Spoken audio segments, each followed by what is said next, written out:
Hello guys, and in this course we're going to be using Python 3.8.1, which you can install if you don't already have it at python.org/downloads.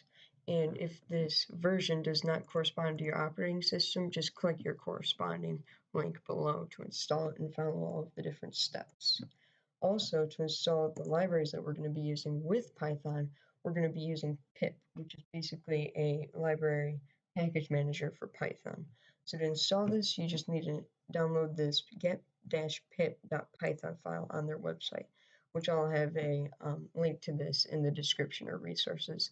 So you just right-click this and hit Save As, and then save that to your desktop. And as you can see, this is a Python file. So you need to make sure you have Python installed before you run this, because it uses this Python file to install pip onto your device. So we just run this file right here.